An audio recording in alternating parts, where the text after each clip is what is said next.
So we welcome everyone. We came in with just few of us. Suddenly I opened my eyes and everyone is here. I'm not sure if I've met everybody. Some of you may have come over to Prabhu and Mataji's house the last time we met.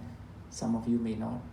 But we want to welcome you this morning to a program, a morning of kirtan. And maybe some nice remembrance of the Lord from Srimad Bhagavatam. You all know this is a very auspicious month. Yesterday was Balaram Jayanti. It was the appearance of Lord Balaram. Yesterday was the last day of the Julan Yatra. So for 5 days in Vrindavan, the devotees are actually swinging the deities of Radha and Krishna. And that was the end of Julan Yatra. That was yesterday. And today, leading up to Janmashtami will be on the 19th of August. We're having a very big program at the Singapore Khalsa Association, Tessenson Road. We'll start 7 in the evening. We'll go on till midnight. We'll have darshan of the deities continuous. We'll have plenty of kirtan. We'll have a drama by the children. We have a very active children's program, so they all take part in drama. We have dance, and we have more kirtan. So we invite everyone for that. You all know where Khalsa is, so you can always pop in.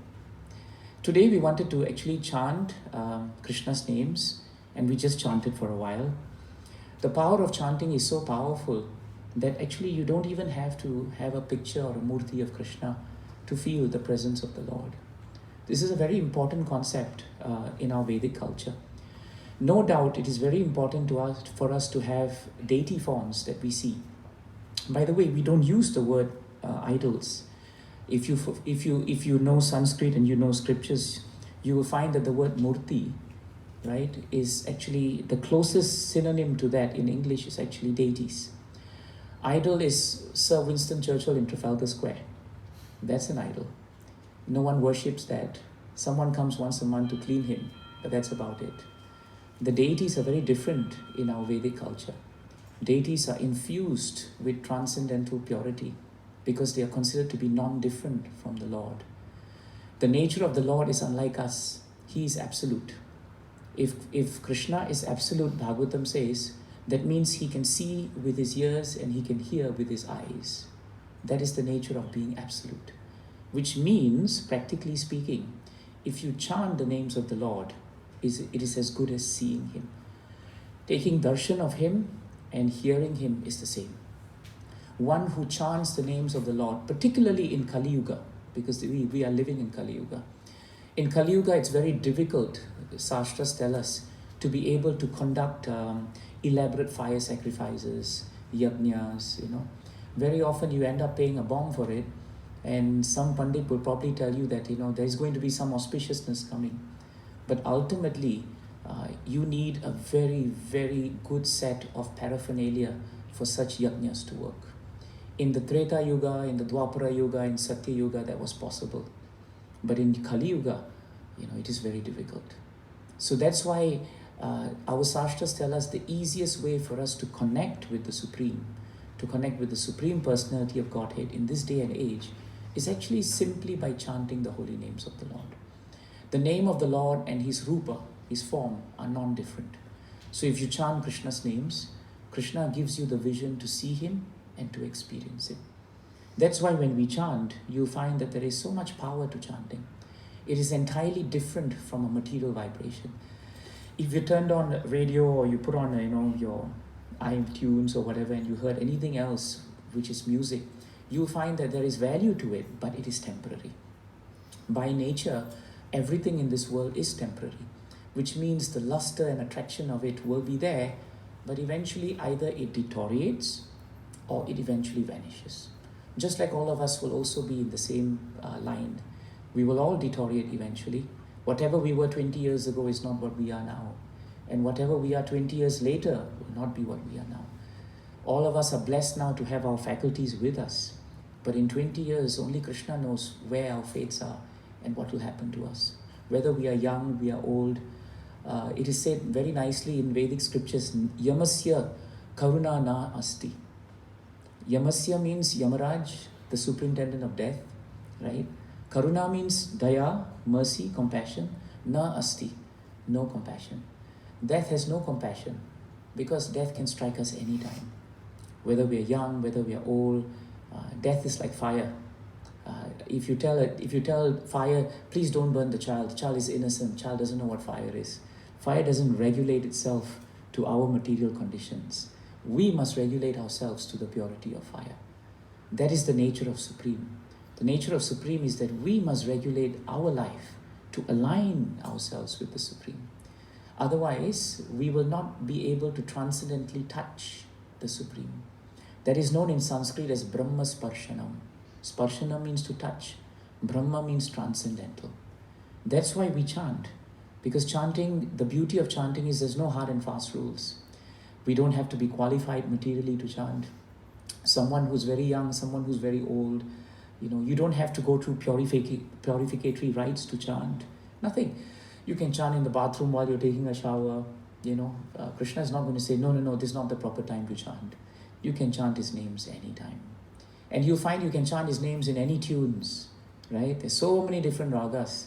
For those of you who are musically inclined, it's an entire world out there just to chant Krishna's names. And if you don't need to do kirtan all the time, all of us have our japa malas. We can chant Krishna's names and we can do it very peacefully. And we just need to be able to hear. So that's why we're going to chant another 10 minutes before we speak on a very nice episode from Srimad Bhagavatam. But before we chant, I request you to remember one thing. In Bhagavatam, some people ask me, can you test the power of chanting? I say you can. Not because I'm telling you that, but because Bhagavatam says that. There is a verse in Bhagavatam, Yatra idyante katham ristas, Trishnayaha prasammo yataha, Nirvaira sarva bhuteshu, Notvega yatra kaschana. What the verse is, and keep it in mind because you can test it today. It tells us that when the audiences who come to hear the names of the Lord and they hear about the pastimes of the Lord, three things happen to these audiences. And now we'll list the three things. The first thing that happens is Trishnayaha prasammo yataha. Trishnaya in Sanskrit means hankering. We are always, plagued by hankering at all levels. When you're young, you hanker for something. When you're older, you think, I've become a bit more sophisticated. I don't have to hanker for that. But your hankering is just more sophisticated. It takes on shades and undertones that you don't show everyone, but we're still hankering. I want this, I want that. It's very hard to be satisfied in this world. But when you chant Krishna's name, Trishnayaha, this hankering, prasammo. Prasammo means you become peaceful. That is very important. So when you chant Krishna's names, whether you know what you're chanting or you don't know what you're chanting, fire is fire, it burns. And that's the power of chanting Krishna's names. Of course, if you know and you understand and you value Krishna, then naturally it enhances your mellow towards him, right? Just like if you know someone is just a stranger, but if you know the glories of that person, then your connection is there. It's definitely there. So that's one. Your hankerings will cease, or at least they will reduce. Second, Nirvaira sarva bhuteshu. Nirvaira sarva bhuteshu means whatever envy that we have in our hearts, which as we grow older, sometimes does not go. It comes in subtle forms. We look at someone and we think that person is doing very well and we become envious of that person. We may look at someone and we may think that person has something I don't have. And it's very natural for us to hanker and to become envious. So hanker and envy are cousins. One follows the other. But when you chant Krishna's names, you don't feel that envy. I always say, if we go for a social gathering or a wedding or a function, then everyone's looking at everyone. We're looking at how we're dressed, how much jewelry we have, how much we don't have. In the social discussions, so many of these things become sources of hankering and disturbance. But if you come for a satsang, first of all, nobody really cares what we are wearing or who is here. We are more concerned about hearing about Krishna. We are more concerned about the spiritual atmosphere. So envy goes very naturally. And the third thing that's very important, Notvega yatra kaschana. Udvega means fear. Na udvega means no fear. So na udvega yatra kaschana. Wherever there is chanting of the holy names, whatever anxieties that we have in our heart, which is so rampant, especially in the day and age we live in, that anxiety, we can somehow control it. Why? Because we are in Brahma Sparshanam. We are touching Krishna. So this is very important. Now we chant Krishna's names. It's always good for you to have a platform. And now when you chant, my request is, please chant as loudly with as much feeling and sincerity as you can. You don't need a seminar to be sincere. Today you need seminar for everything, but everybody knows how to be sincere. That is common sense. We just grow up knowing how to be sincere. It's a matter of whether we want to act on it. That's it. So my request is, I will chant. That's my refrain, and then I want to hear you chant, because when I hear you chant, I can hear Krishna's names, and then when you stop and I sing, you can hear Krishna's names, and that is the reciprocal arrangement of kirtan. Let's chant.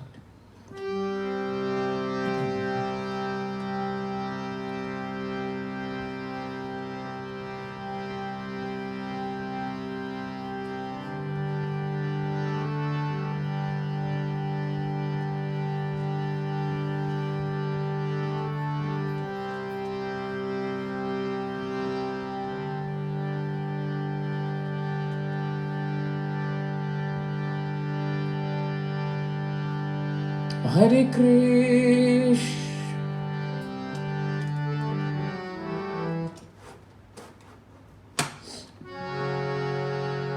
Hare Krishna, Hare Krishna,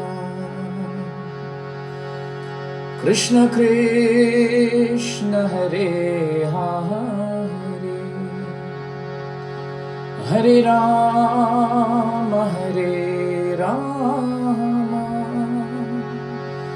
Rama Rama, Hare Hare, Hare Krishna, Hare Krishna, Krishna Krishna, Hare Hare, Hare Rama, Hare Rama, Rama Rama, Hare Hare, Hare Krishna, Hare Krishna, Krishna Krishna, Hare Hare, Hare Rama, Hare Rama, Rama Rama, Hare Hare, Hare Krishna, Hare Krishna,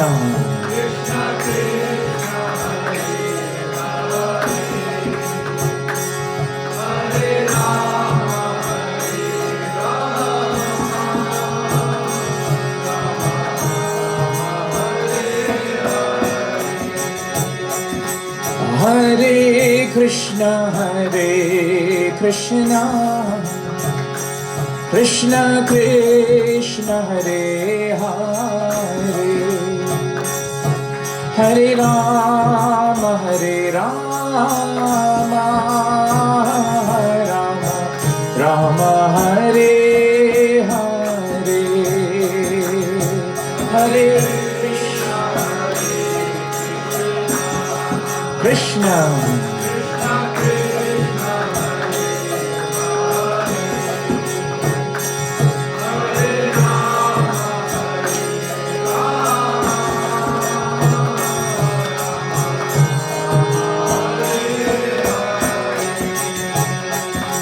Hare Krishna, Hare Krishna,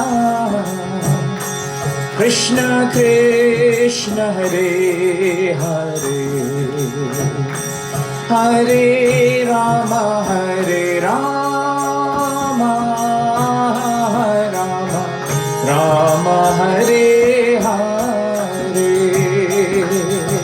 Hare Krishna, Hare Krishna, Krishna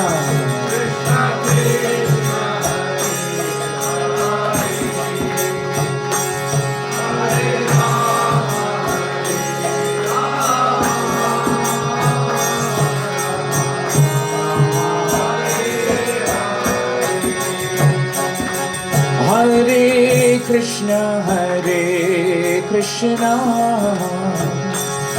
Krishna Krishna, Hare Hare, Hare Rama, Hare Rama, Rama Hare Hare, Hare Bol, Hare Krishna, Krishna,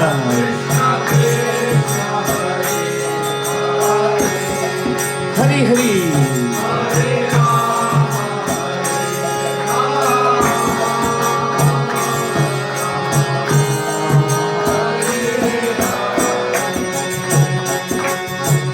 Hare Krishna,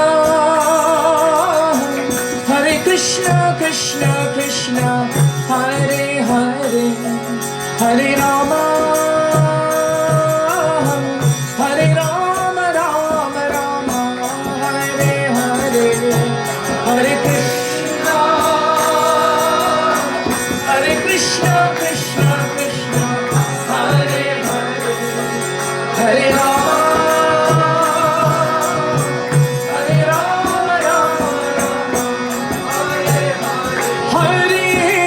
Krishna, Hare Krishna, Krishna Krishna, Hare Hare, Hare Rama, Hare Rama, Rama Rama, Hare Hare, Hare Krishna,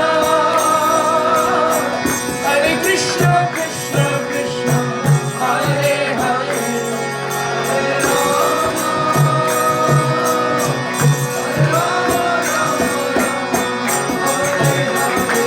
Hare Krishna, Hare Krishna,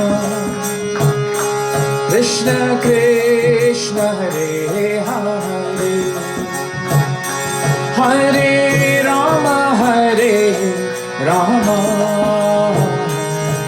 Rama Rama, Hare Hare, Hare Krishna, Hare Krishna, Krishna Krishna, Hare Rama, Hare Rama, Rama Rama, Hare Krishna, Hare Krishna, Krishna Krishna, Hare Hare, Hare Rama, Hare Rama, Rama Rama, Hare Hare, Hare Krishna, Hare Krishna, Krishna Krishna, Hare Hare, Hare Rama, Hare Rama, Rama Rama, Hare Krishna, Hare Krishna, Krishna Krishna, Hare Hare, Hare Rama, Hare Rama, Rama Rama, Hare Hare, Hare Bol. Can't hear you. Holy name.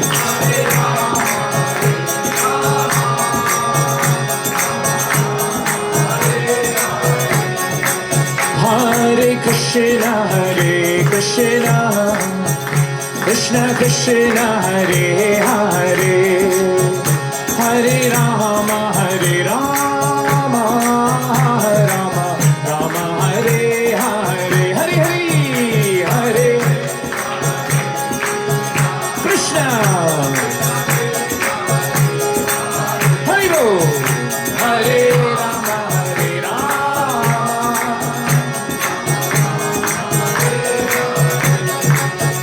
Hare Krishna, Hare Krishna, Krishna Krishna, Hare Hare, Hare Rama, Hare Rama, Rama Rama, Hare Hare, Hare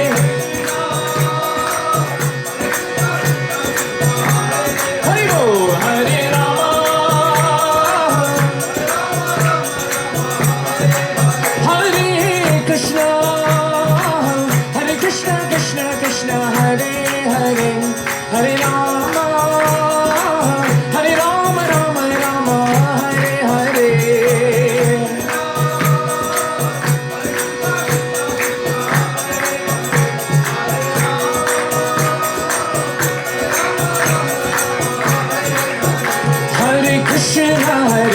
Krishna, Krishna Krishna, Hare Hare, Hare Rama, Hare Rama, Rama Rama, Hare Hare, Hare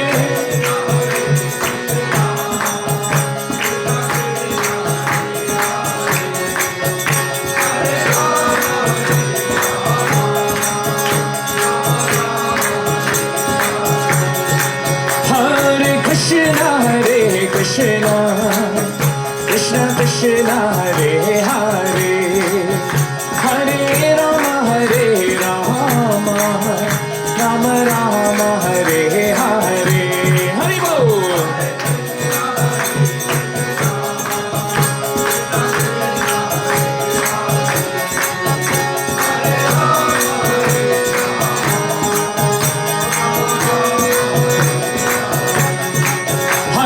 Krishna, Hare Krishna, Krishna Krishna, Hare Hare, Hare Rama, Hare Rama, Rama Rama, Hare Hare, Hare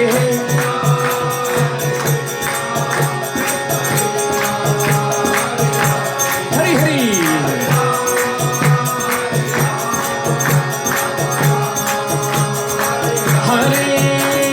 Krishna, Hare Krishna, Krishna Krishna, Hare Hare, Hare Rama, Hare Rama, Rama Rama, Hare Hare, Hare Krishna.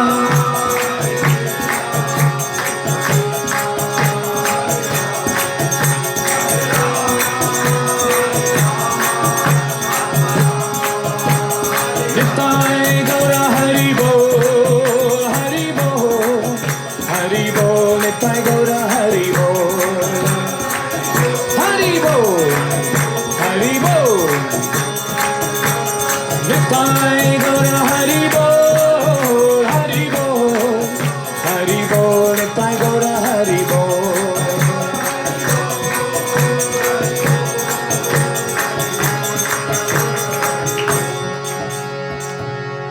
Hare Krishna, Hare Krishna, Krishna Krishna, Hare Hare, Hare Rama, Hare Rama, Rama Rama, Hare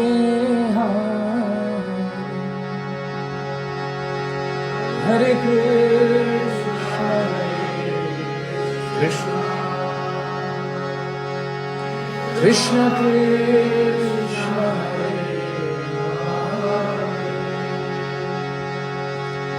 Hare Rama, Hare Rama, Rama Hare. Jai Shri Harinam Sankirtan Yajna Ki.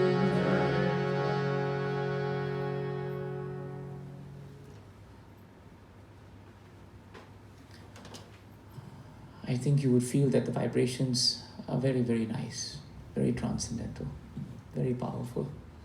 That's why we chant Krishna's names. Remember, I was telling you at the beginning about this very important point of how we don't have to see with our eyes, but we can hear, and by hearing we can see Krishna. This particular exposition in our Vedic philosophy is given very nicely in one episode in Krishna Leela. And since Janmashtami is coming, I thought it would be nice if we spoke on one wonderful pastime of Krishna.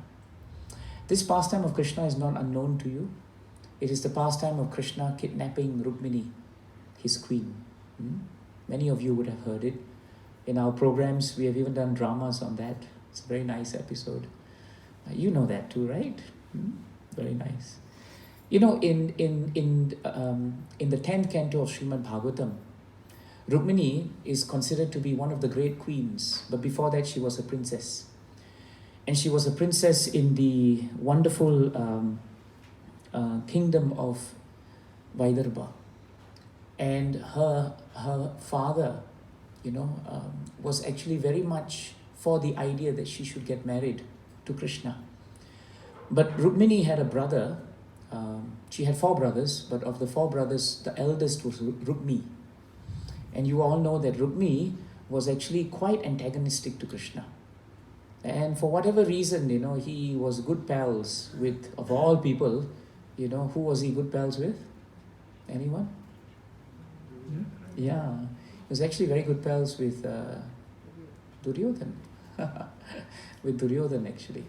So actually, Rukmini also was very good friends with another ally of Duryodhan, and that was Shishupal, right? The king incumbent of Chedi. And Shishupal, Bhagavatam tells us, was also very envious of Krishna. In fact, even though Shishupal was born to Krishna's cousin, somehow she elicited a promise from Krishna, that no matter how many times my son rebukes you, criticizes you, or insults you, Krishna, please be tolerant with him. And somehow or another, just don't do anything to him. After all, you are the Supreme Personality of Godhead. And Krishna promised her, for 100 times I will not do anything, right? So I suppose he kept a check on the number. That's what he probably did. Because you all know at the end of the day, Shishupal had to meet, with death at the hands of Krishna. But at this moment in Bhagavatam, that was not the case. Because here, Shishupal was somehow or another, right, very close to Rukmini. And Rukmini felt that he would be the most eligible bachelor in hand for the marriage between his sister, Rukmini, to Shishupal. And that's what he felt. Now, even though the father, the king, was very powerful, but everyone knew that Rukmini had very strong influence.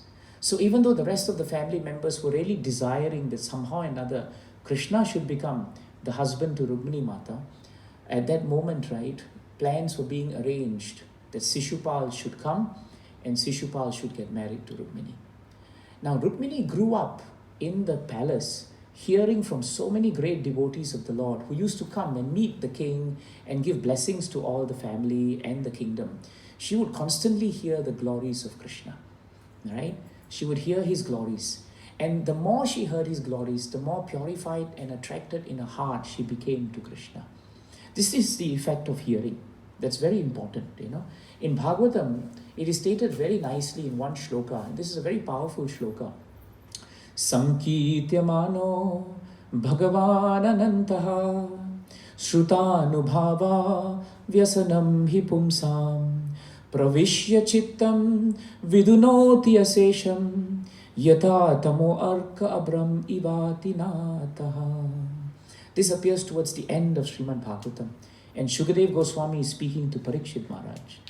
And there he says very nicely, Sankītyamano Bhagavan Anantaha. The meaning of the shloka is very important. There Shukadev Goswami says, when someone properly glorifies Krishna or hears about his greatness. So we have 2 ways to connect with Krishna.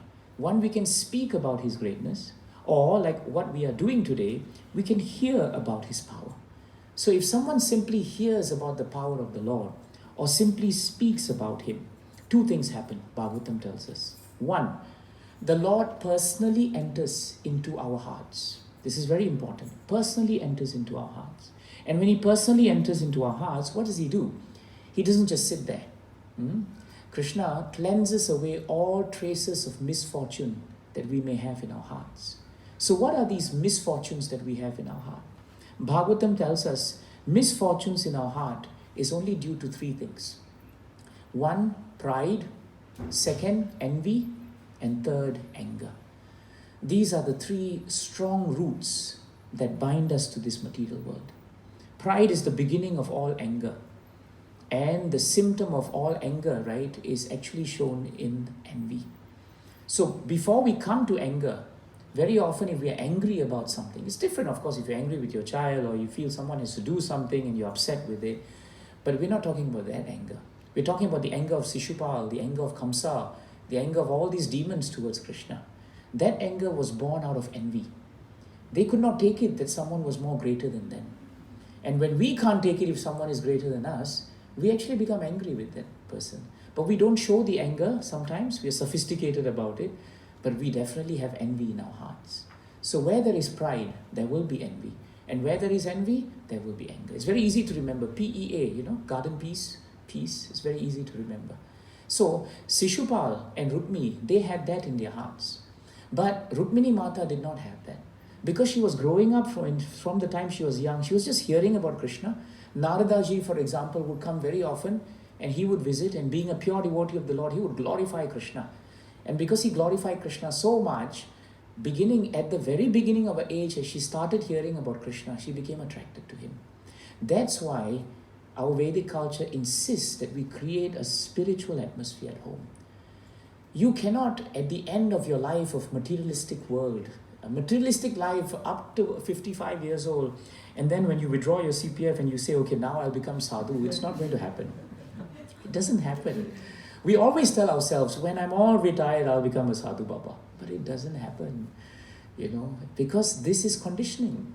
If you have lived your life in a certain way, the chances of you suddenly overnight becoming a spiritualist is actually very difficult. Very difficult. But when we start with children, when they're young, I mean, look at Vivek and Mataji's children. I've known them from the time they were babies. They have grown up in an atmosphere of Krishna consciousness. So for them to hear about Krishna, growing up to apply Krishna consciousness in their school life, in their working life, in their student life, becomes very natural. When children are going to take exams, they remember the shlokas from Bhagavatam. Krishna, Krishna, Mahayogi.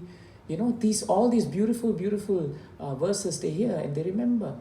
So it is not that it can only happen when you're older. When I took up spiritual life, I was 13. And I remember a lot of my aunties and uncles, thinking, oh, if you do this, you will start becoming very bad in your studies. You'll end up running away. My mother got worried because she thought, are you going to get married?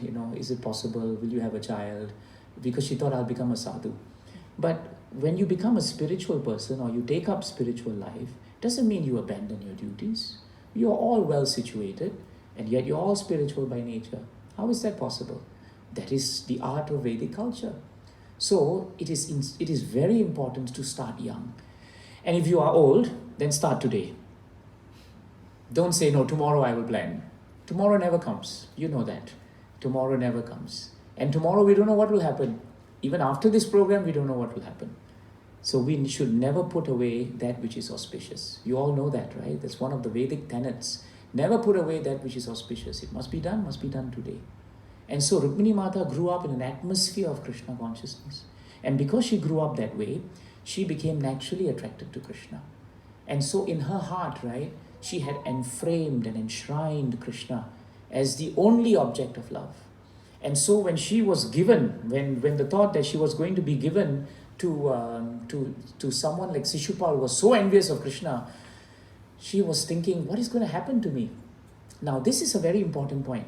In those days, right, they had no WhatsApp, no emails, no photographs.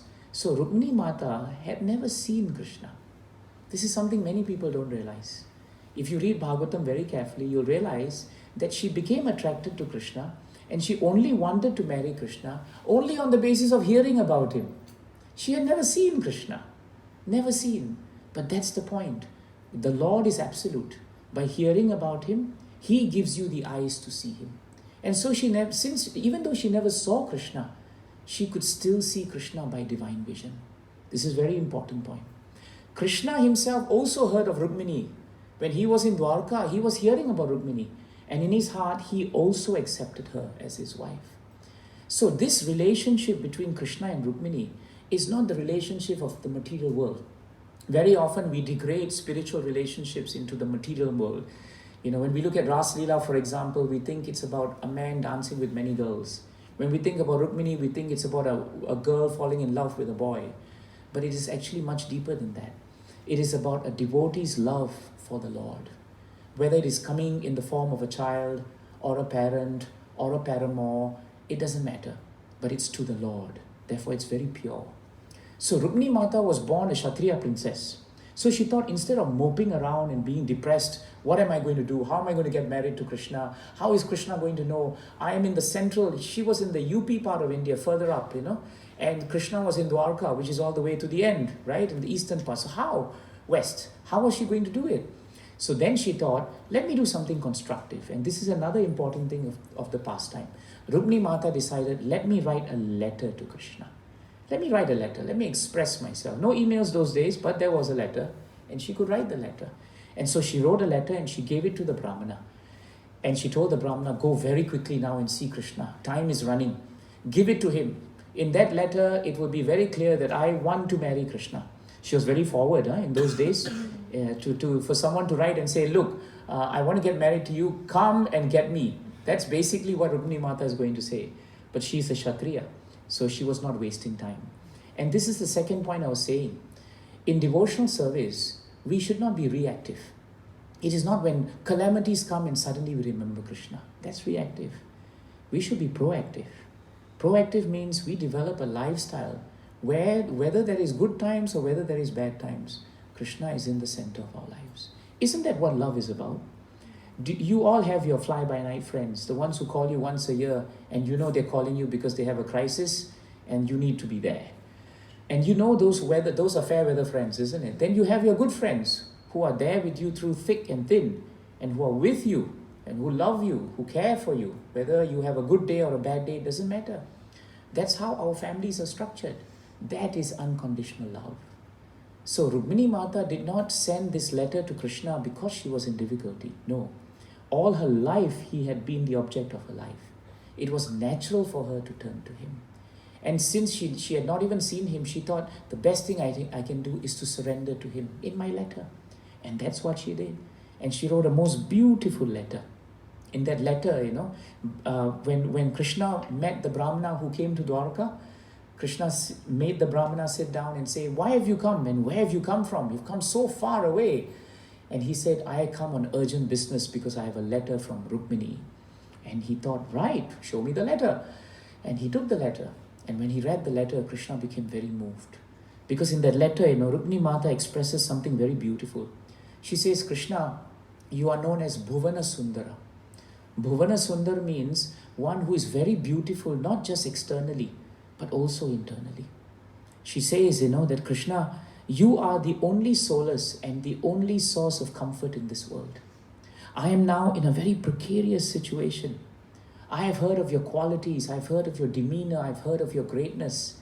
And in my heart, there is no one else except you, my Lord. This is known as Ananya Bhakti.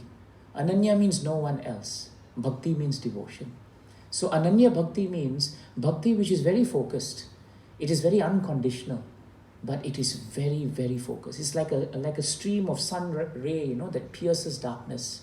Another word in Sanskrit is Tivrena Bhakti Yogena. Tivrena. Tivrena Bhakti Yogena means it's like a very piercing ray that pierces through darkness. That is what the love of Rukmini Mata was for Krishna. So she then told him that, my dear Mukunda, she now calls him Mukunda.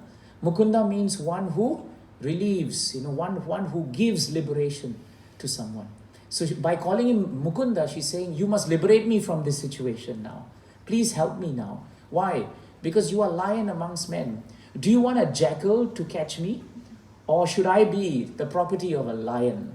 It's so flowery, so beautiful, She says, you should come and save me here. This is what you should do. So that's why she calls him Mukunda.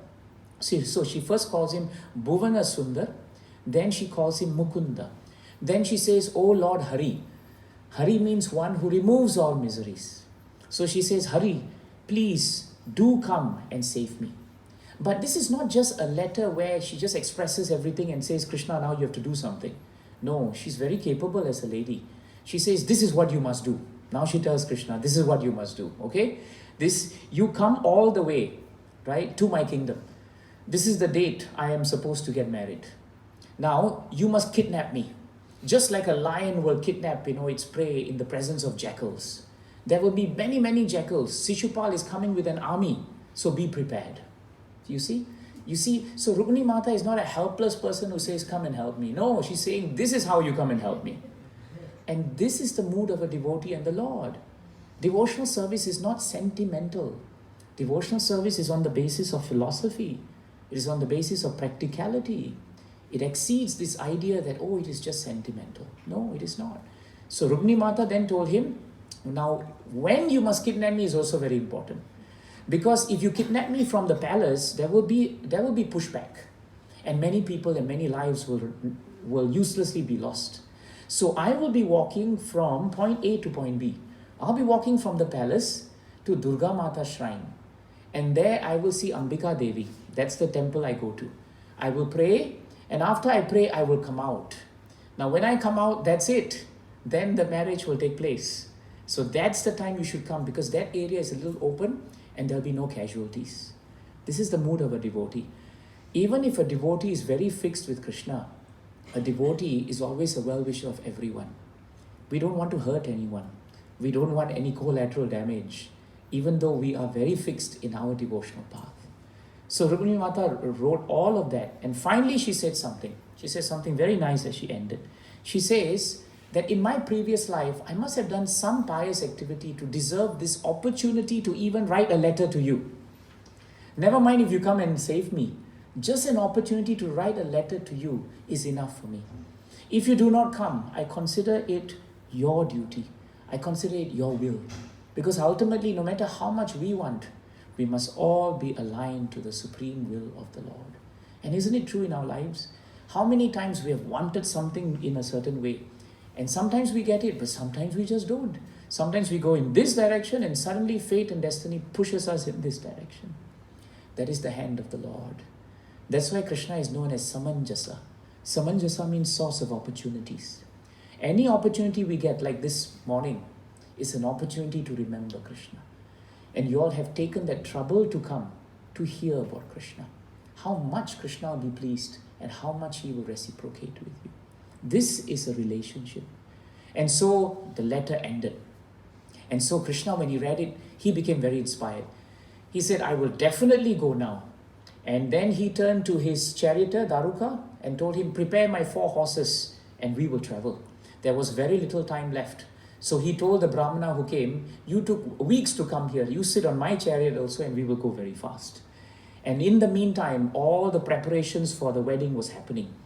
Shishupal had come and he brought an entire phalanx of powerful warriors, because it was an open secret that Krishna was going to come for Rukmini. Even open secrets were available even then. Everyone knew that Rukmini's heart was with Krishna.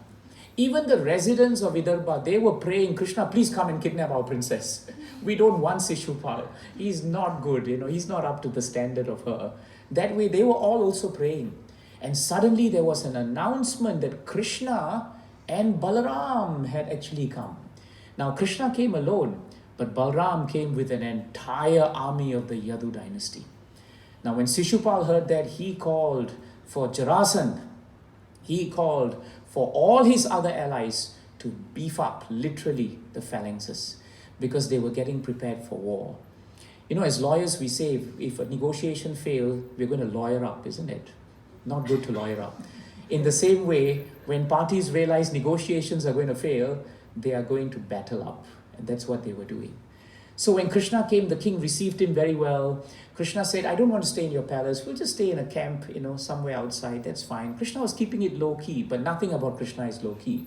So everyone was nervous. The day came when Rukmini Mata had to wake up in the morning and get ready to go into the temple. And she looked around and no messenger had come. She looked around. She only heard that Krishna had come, right? She only heard that Krishna was somewhere. But whether he would actually come here, that she did not know. Krishna, God, is so unpredictable that no one can know his plan. Only he can know his plan. He may be right here with us, but what his plans are, we don't know. But he knows all our plans because he is in our hearts. And so Rukmini Mata started thinking, will Krishna come? Will Krishna come? And so everyone had come out to receive the princess. Bhagavatam tells us Rukmini Mata's beauty was unparalleled in the 3 worlds. She was very young, she was maybe 14, 15 or 16.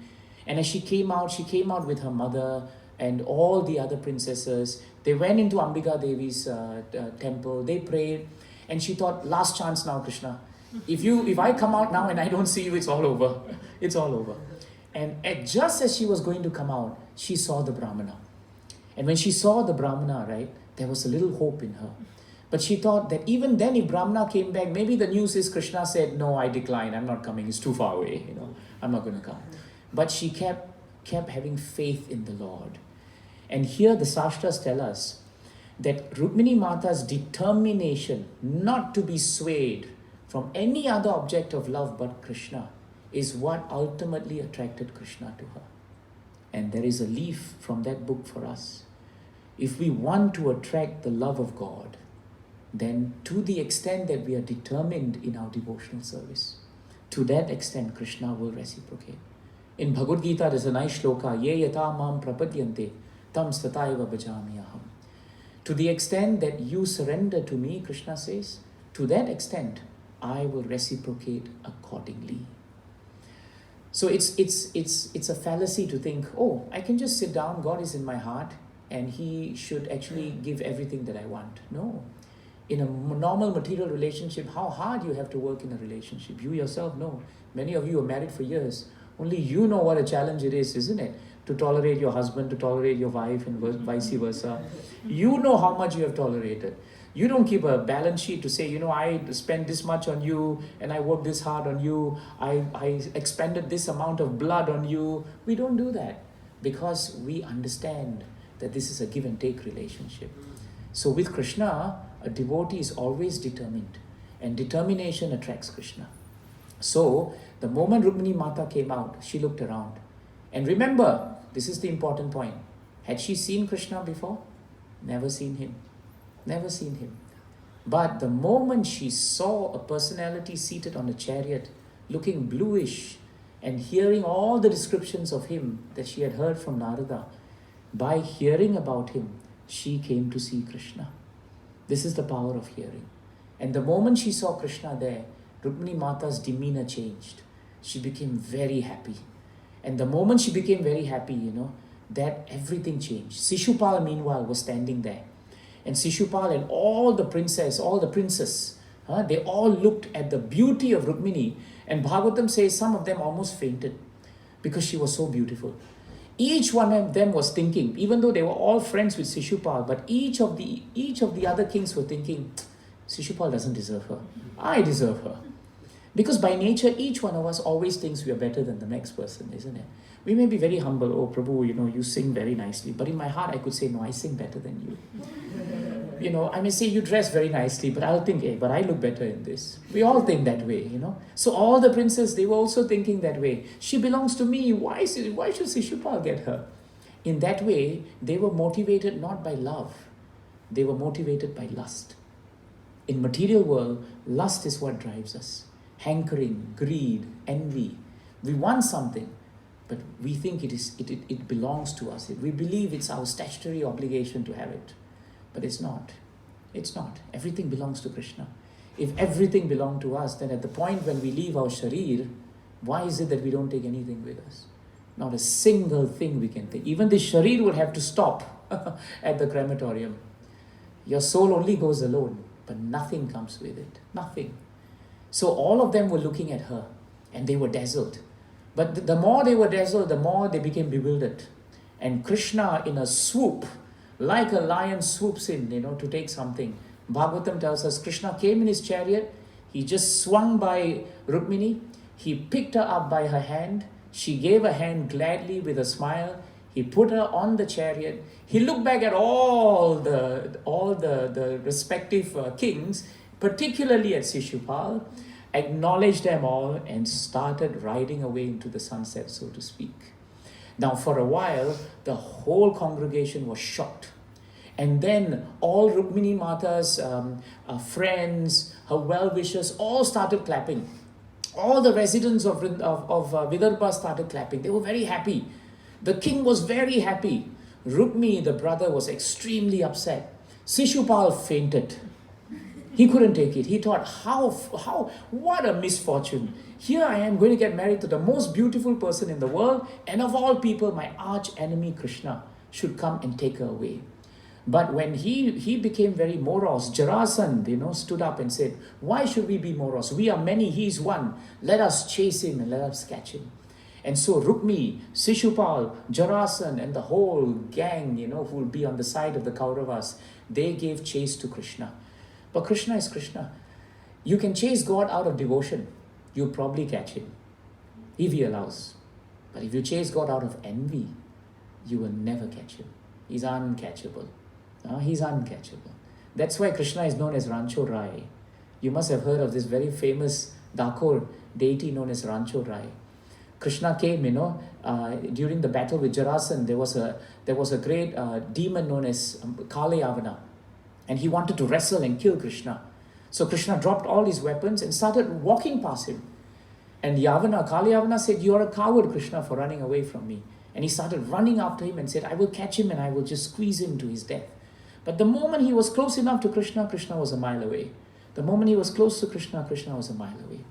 The point is, if you approach Krishna with material dirt, you can never catch him.